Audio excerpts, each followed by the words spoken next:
Сіздердің назарларыңызға ана тілі және егемен Қазақстан газетінен алынған апта жаңалықтарын ұсынамыз.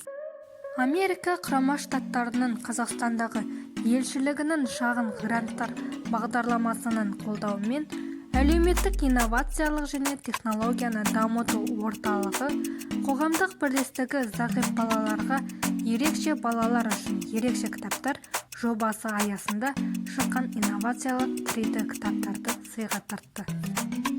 Мүгедек жандар үшін ашылған экокезек бұрышы бар. Қала тұрғындарының өмірін жеңілдету үшін мегаполисте атқарылып жатқан шаралар легінде галерея сауда ойын-сауық орталығында ашылған электронды үкіметтің өзіне-өзі қызмет көрсету бұрышы да бар.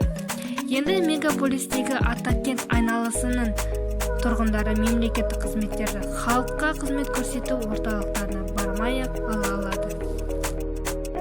Жаңа кітап Бибісана.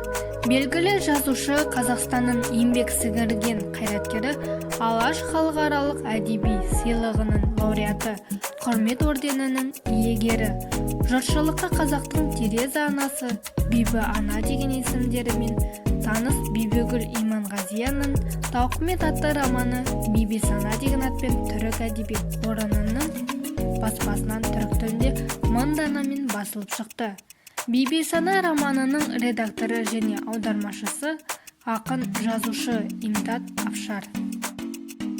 Жорда дәуір баспасынан белгілі жазушы Марат Мәжитовтың Бәйшешек жапырағы атты әңгімелер жинағы жарық көрді. Кітапқа жазушының соңғы жылдары жазған 40-тан астам туындысы топтастырылған. Түрлі тақырыпты қамтитын шығармалардың қай-қайсысы да адамның мінез-құлқы, әлеуметтік жай-күйлер барынша шынайы суреттеліп, әңгімешіл жүрдек тілмен әсерлі, көркем кестеленген. Кітап әдебиеттің әлеуметтік маңызды түрлерін насихаттау бағдарламасы бойынша жарияланып отыр.